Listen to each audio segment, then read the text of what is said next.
talk about like a $1 to $10 million company, and I know that's pretty wide range. So to take that however you want in terms of breaking it up. Yeah. What are the most common mistakes you see home service businesses, HVAC, plumbing, whatever? What do you think is the most common marketing mistake that you see them make? I mean, I'll give you two. And I'll come from the 1 million perspective and the 10 million perspective. Okay.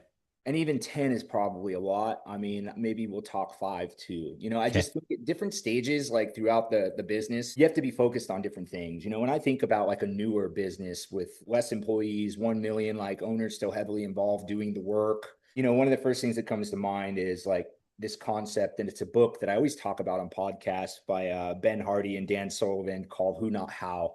Yeah.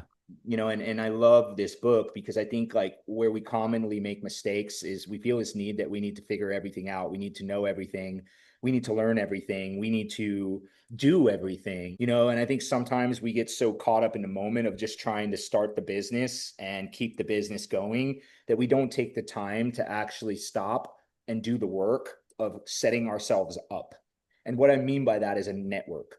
Like, have you joined all of these Facebook groups that are existing for home service companies? Have you checked out the BNI group? And that's probably just to get more experience from owning a business, right? And other areas of opportunity throughout the local area. But like, what is your circle like? Like, have you spent the time creating a network? Because if you focus on who and not how, sometimes you go faster and you solve things quicker because you have people to help you along the way. Right. Um, and then when I think about the guys like in the 3 to 5 range, like where they're just starting to get to a spot where, they're entering the marketing game, I think another thing that we often overlook, right, is like, don't be so quick to jump into paid advertising. Like do the work, build the system, and leverage organic too. I'm gonna give a plug to a gentleman here in Mesa, Arizona. His name's Jason Payne. And I've grown to like Jason a lot. Like he's got a $10 million roofing company here called State 48. And if you just go follow him on social, like he's got it figured out. The guy doesn't spend any on paid advertising, but he's also not afraid. He just constantly is like always wearing the brand. He's got the brand right. It's memorable. It's green. It stands out. You'll never see him without the hat, right? I do the same thing. Like the iconic Rhino, like that's my personal brand, right? Because it's a company that I helped build and run. And what you see is like he's just blasting reels everywhere. He just puts everything fearlessly across Facebook and he's just putting it all out there, right? Because if I'm like constantly getting in front of you, it's the rule of seven, right? Like my mind remembers and thinks of State 48 the minute I have a roofing problem because I'm always seeing Jason all the time.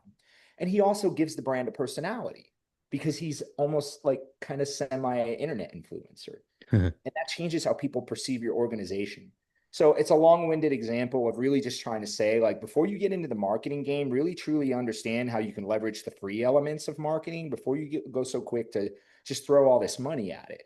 Like we think rule of thumb is, oh, I'm making X amount. I can have a marketing budget of, you know, 2%, 3% if you're just getting started, a lower, more conservative amount. And then we just think about how we're going to spend it, but we don't really think about there are free portions of marketing that are just essentially like Google SEO and Google Maps instead of Google PPC, just to elaborate on what I mean when I say it's free, right? Because you're still going to need to hire somebody to do the actual work.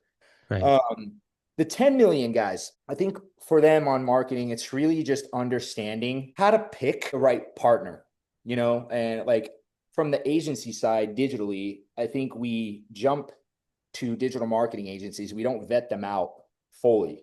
Like, what does your reporting look like? Because if that's what I'm going to see every month and that's how I'm going to hold you accountable, give me a tour of that before I commit to working with you.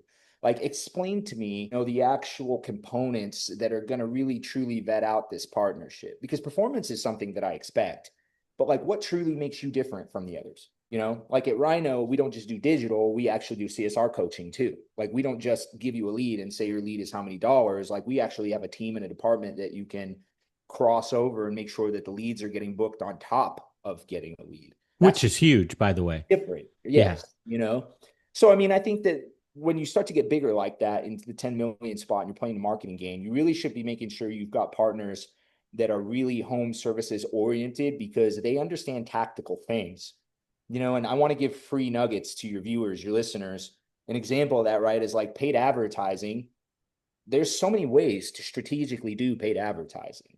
Like, have you built the campaigns in a way that you can have three different zones, right? Like, it's seasonality in HVAC. So do you want to drive farther to do more jobs in slow seasons when you're really banking on memberships and there's not a ton of leads because the windows are open? Like, how far are you going out on your paid advertising? How far are you willing to drive to keep your techs and your comfort advisors busy because there's not as many leads there and you don't want to deal with a recruitment struggle? These are just examples of very custom things that you can do in paid advertising that you're not going to get with a very basic marketing agency that's doing everything, right?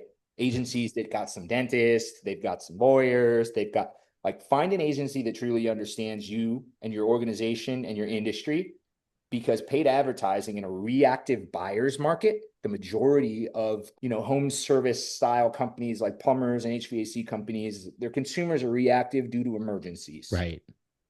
So the one channel that you have in digital marketing to, like, fill a job board quickly and strategically is EPC, paid advertising on Google. And that's what makes it so expensive, because people have figured it out Sure. and every company is relying upon it, and it's driving the cost so high that it's becoming harder to be profitable using it. Right.